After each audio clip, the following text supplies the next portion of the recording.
안녕하세요.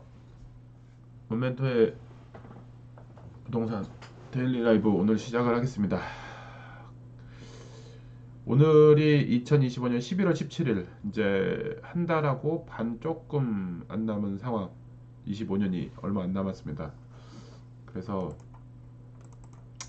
올해도 좀 변화 변동이 좀 많기도 많았고, 살 수 있는 기회들이 있었을 때 사신 분들은 돈을 좀 벌었고, 지금 살 수 없는 구조가 돼서 우왕좌왕 하시는 분들도 있고, 그래서 이제 매월 매월 저희가 셋째 주에는 부동산 시황 정리를 하고 있기 때문에 이 내용들을 참고를 하시면서 올해하고 내년에 부동산 어떻게 돈이 될 만한 게 어떤 건지 찾아보시면서 함께 하시면 될 것 같아요. 그래서 오늘은 아파트하고 비아파트 부문에 대해서 시황 정리를 하도록 하겠습니다. 그래서 이제 마카롱님이 마카롱 공인중개사가 아파트 지금 11월 셋째 주 기준으로 해서 각종 부동산 통계 지표들을 정리를 해서 시황 분석을 하도록 하겠습니다. 자, 오늘도 도움이 되는 얘기들이 많이 있어요. 참고하시면 정리가 또 되기도 하고, 어떻게 이제 올해 말과 내년을 준비하면 좋을지, 한 주 한 주 쌓이는 데이터가 결국에는 큰 돈을 만드는 거지, 갑자기 뭐 훅 들어오는 정보는 돈이 안 됩니다. 들으면서, 쌓으면서, 생각하면서, 서로 얘기하면서 지식을 쌓아가면 도움이 될 것 같아요. 자, 오늘 시작을 한번 해볼까요? 마크롱님? 네, 안녕하세요. 이지연 공인중개사입니다. 저희 오늘 임장가는 중개사 라이브 11월 3주차 진행하도록 할게요. 네, 화면 잘 보이시나요? 잘 안 보이세요? 보입니다. 잘 보이세요? 목소리도 들리죠? 네, 네, 알겠습니다.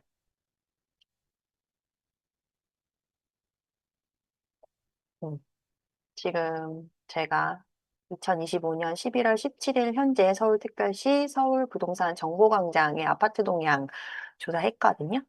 지금 10월 14일에 최고가 아파트 용산구 이촌동의 대형 평수가 49억 1천만 원에 거래가 되었다고 합니다. 그리고 11월 11일 빼빼로데이죠. 최저가 아파트가 동일한 용산구 산촌동에서 소형 평수 10억 9천만 원에 거래가 됐다고 해요. 그래서 제가 이촌동은 어딘지 알겠는데 산촌동이 어딘가 찾아봤거든요.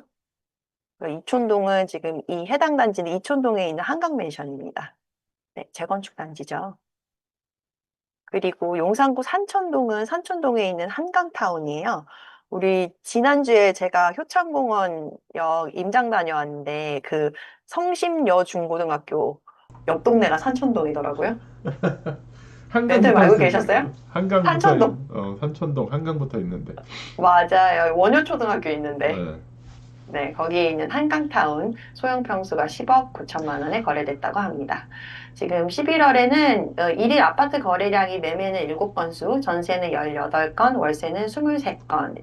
그리고 아파트의 가격 변동률은 여기는 지금 25년 9월 달 통계만 나와 있어요. 한국부동산원에서 아직까지 업데이트가 안 된 것 같더라고요. 그래서 네, 변동률은 0.585%입니다. 이 부분은 제가 이제 자치구 서울특별시 올해 1월부터 그 다음에 25년 11월간의 아파트 평균 매매 거래 금액을 평균 낸 금액인데요. 10월 대비해서 좀 특이하게 그 평균 거래 금액은 상승을 했습니다. 10월 달은 12억 2천만 원이었는데, 그다음 11월 달은 15억 6천만 원이 평균 금액이라고 합니다. 이유는 뒤에 나와요. 왜 이런 식의 거래가 이루어졌는지. 그리고 제 서울특별시 기간은 25년 1월부터 그다음에 25년 11월까지 집계가 된 건데 이 통계는 사실은 오늘 17일까지는 아니고 그 11월의 두 번째 주까지의 통계를 합산한 내용이라고 합니다. 근데 지금 보, 보시겠지만 여기 보면 매매 건수도 갑자기 팍 떨어졌어요. 11월에 들어가지고 374건이 매매가 됐고, 그 다음에 월세가 2,363건, 전세가 3,344건, 이렇게 거래가 됐다고 합니다.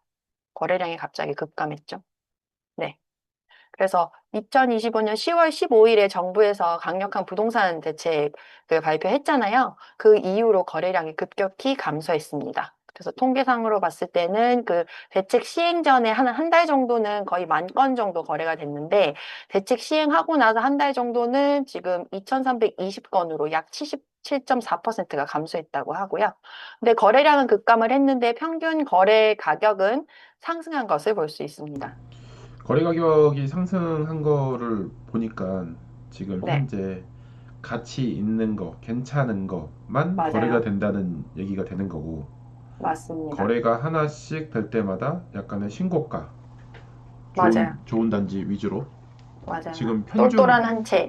편중 현상이 상당하게 지금 심하게 돌고 있는 상황. 네네. 예. 맞습니다. 그래서 지금 이거 부동산 대책 한 달 만에 서울 아파트 거래량은 감소하면서 시장이 급격히 얼어붙었는데, 규제 지역을 중심으로 거래가 줄었지만 사실은 강남 3구랑 용산 등의 상급지는 기존에도 규제 지역이었고 기존에도 토지거래 허가 구역이었기 때문에 비교적 그 10.15 부동산 대책의 영향이 적은 것으로 보여요. 그리고 대표님께서 말씀하신 것처럼 사실은 이게 고가 아파트일수록 대출에 의존하는 비율이 적기 때문이기도 하고, 그다음에 하나씩 하나씩 매매될 때마다 신고가가 기록이 되는 것으로 보입니다. 여기 보시면 원인에는 뭐 토지거래 허가 2년의 실거주 의무가 발생했고, 그다음에 규제 지역에서 LTV가 최대 70%에서 40%로 축소가 되었고, 그다음에 매매 가격의 그 구간별로 대출 한도가, 그 비싼 아파트를 구매할수록 대출 한도가 줄어들잖아요. 네. 그런 영향도 좀 있는 것으로 보입니다. 그래서 매수랑 매도 모두 관망 모드인 것으로 해석이 됩니다. 그래서 지금 전체 서울 지도를 봤을 때 어디가 가장 많이 얼어붙었나를 통계적으로 확인했을 때 보면요. 지금 영등포구가 가장 크게 얼어붙었습니다. 마이너스 93.9%. 그리고 광진구가 마이너스 90%. 옆에 있는 성동구가 89.6%, 중구가 85.9%, 그 다음에 강동이 마이너스 85.1%, 그리고 마포가 84.9%등 한강벨트와 인기지역을 포함한 요 부분이 전반적으로 큰 폭으로 감소했고요. 그 다음에 경기 지역에서도 지금 규제 지역이 몇 군데가 지정이 됐잖아요. 그래서 성남, 분당, 수정, 중원, 광명, 하남 등의 재건축 그 이슈가 있었던 지역들. 그리고 이제 서울이랑 가깝고 교통이 좀 좋다라고 이야기가 되어 왔던 그 경기도권 부분들은 사실은 상승 기대가 엄청 컸던 부분 지역들이었는데 이제 직격탄을 맞았다고 볼 수 있죠.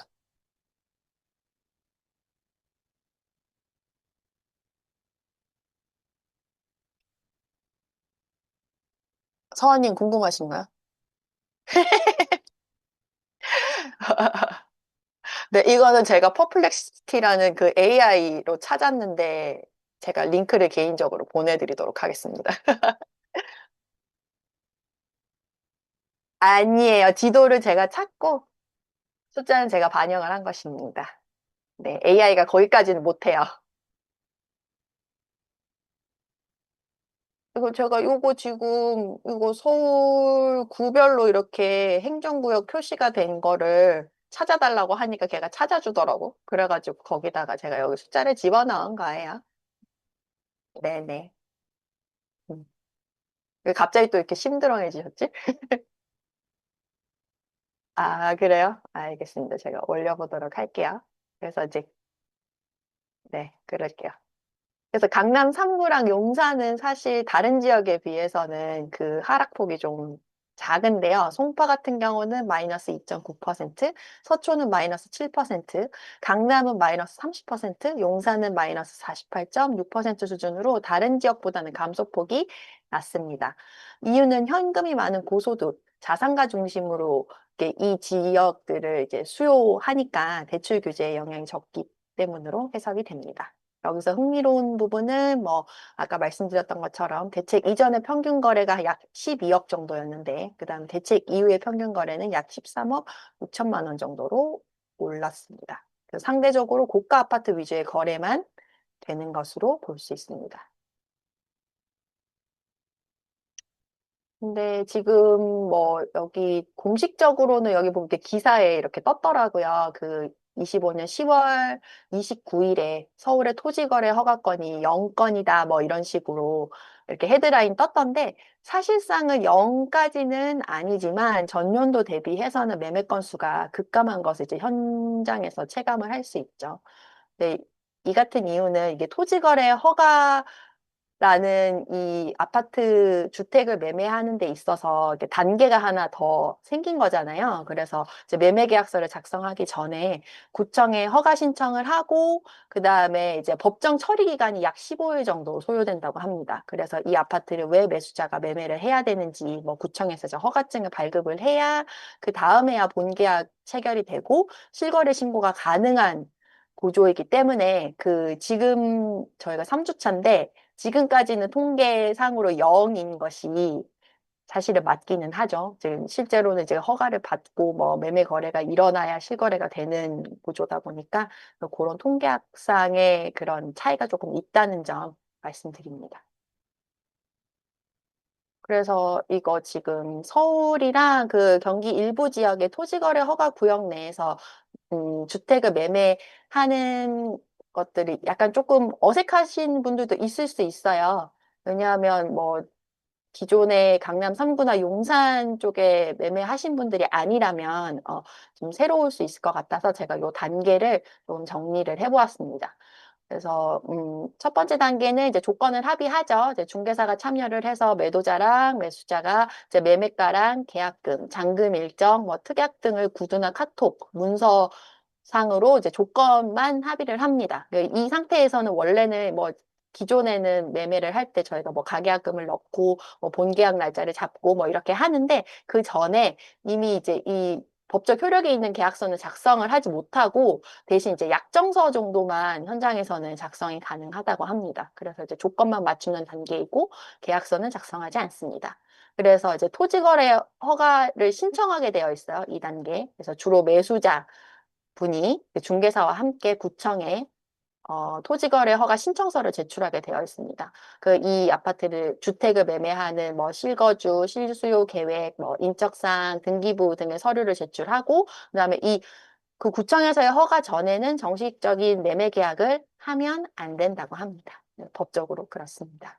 그리고 3단계는 이제 허가 심사하죠. 구청에서 허가 심사하고 그다음 허가서 발급을 하는데 뭐 공무원 담당 공무원분께서 판단했을 때 이 매수자가 꼭 이 주택을 소유해야 되는 이유가 타당하다고 하면 네, 허가를 내준다고 해요.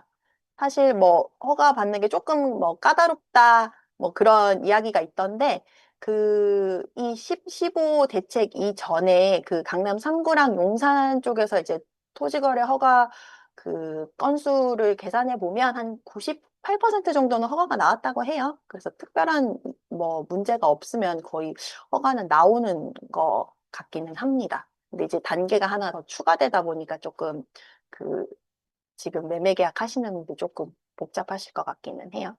그리고 이제 4단계에서는 본 계약, 매매 계약서를 작성합니다. 매도자와 매수인, 그 다음에 중개사가 허가서를 확인한 다음에 매매 계약서를 작성하게 됩니다.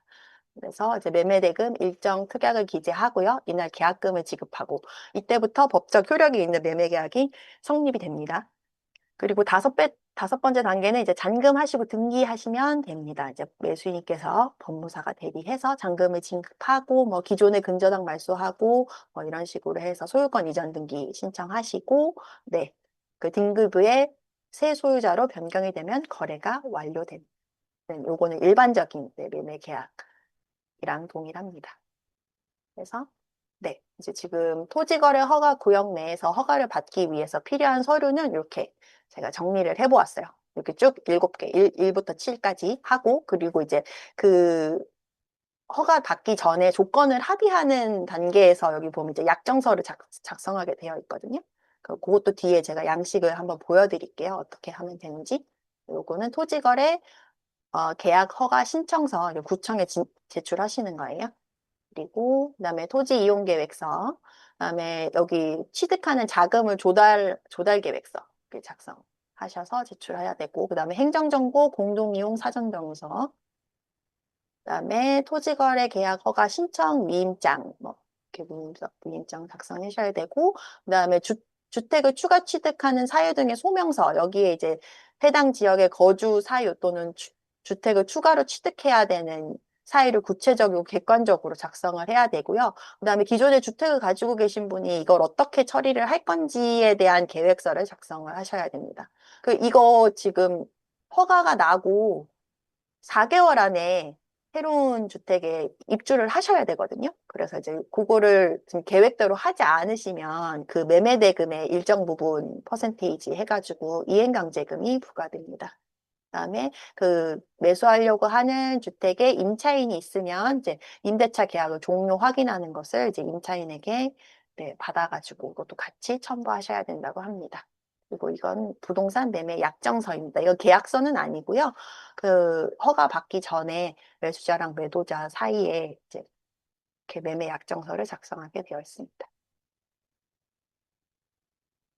네. 그리고 지금 서울의 주택 전월세 동향 같은 경우는 이제 전세가는 지속적으로 상승하고 있어요. 보면 여기 41주째 연속 상승세를 계속하고 있습니다. 그리고 이제 10월 15일 대책 발표 직후부터 상승폭이 점점 커지는데 이게 사실은 지금 시장에 나와 있는 매물 중에 임대차가 가능한 매물이 사실 많이 없는데 또 이제 아이들 겨울방학 맞춰가지고 이사하는 수요는 또 있거든요. 그래서 3월 전까지는 이사하셔야 되는 분들 위주로 해가지고 집을 찾고 계신데 매물이 많지 않다 보니까 지금 상승 계약으로 계약이 되고 있습니다.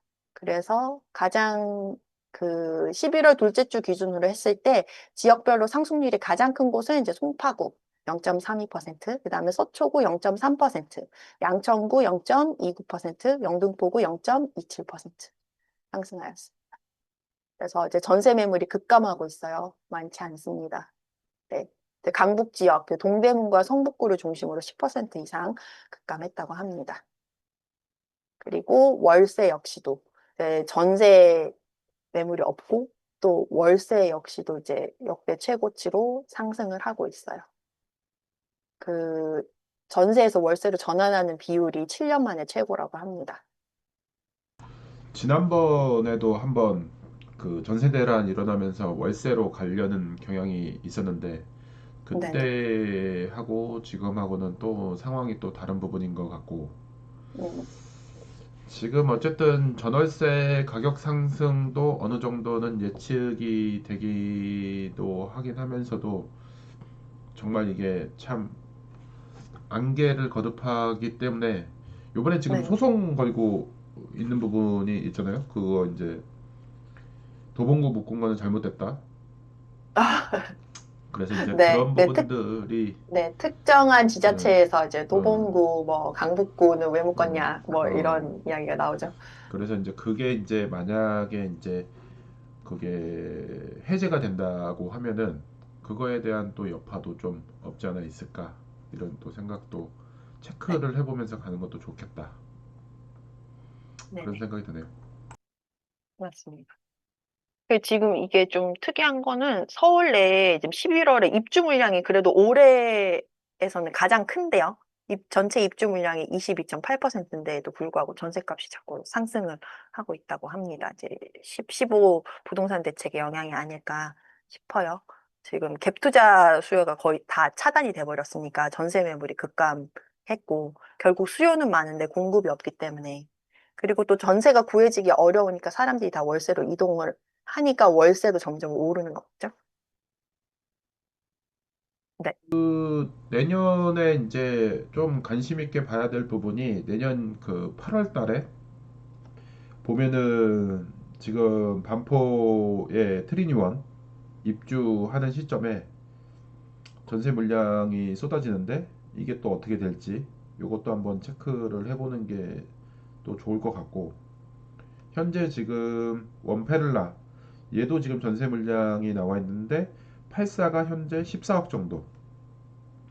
이렇게 되는 거 보면은 또 입주하는 시점에 입주장 초기의 가격은 그렇게 전세가가 높지 않는 것도 지금 또 이중적인 상황인 거고, 전세 물량은 계속 줄어들 것 같긴 한데 또 입주장 입장에서는 또 물량이 이 지역에 또 많기도 하니까는 생각보다 금액이 많이 오른 편은 또 아닌 것 같고, 또 여러 가지 변수가 있기 때문에 신규 입주장 들어가는 아파트들의 전세의 상황도 좀 체크를 면밀하게 해보는 게 지금 좋지 않을까. 그리고 최근에 이제 전세 매물이 이제 거의 이제 마무리 돼가고 있는 게 이제 메이플자이인데,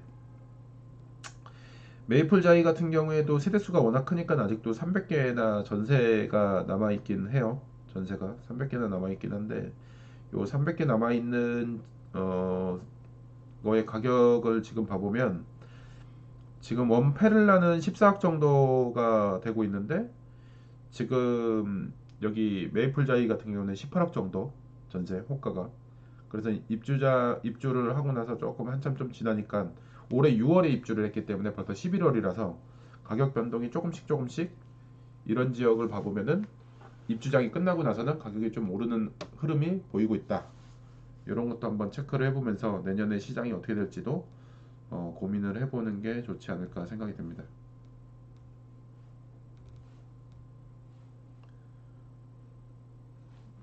네, 맞습니다. 내년에 그러면 8월에 잊지 않고 확인을 해보는 걸로 하죠. 그래서 이제 그 한국 부동산원의 분석에 따르면 정주 여건이 양호한 역세권이랑 학군지 등의 선호단지를 중심으로 전세 수요가 이어져서 상승 계약이 체결되고 있다고 합니다. 그래서 이거 근데 그 10월 15일 부동산 대책 이후로 이제 서울 전월세 시장이 이렇게 되니까요. 무주택자신 분들, 실수요자분들 주거 부담이 좀 크게 증가하고 있는 것 같습니다. 네, 지금 오늘 이제 그 주택 관련된 전체적인 시장 분위기랑 전망을 제가 한 장으로 정리해 두었습니다. 참고해 주시고요. 그래서 이번 주는 전체적으로 한마디로 요약을 하면은 어떤 거 같은 상황이다. 대책 이후에 지금 시황 정리를 한 거니까.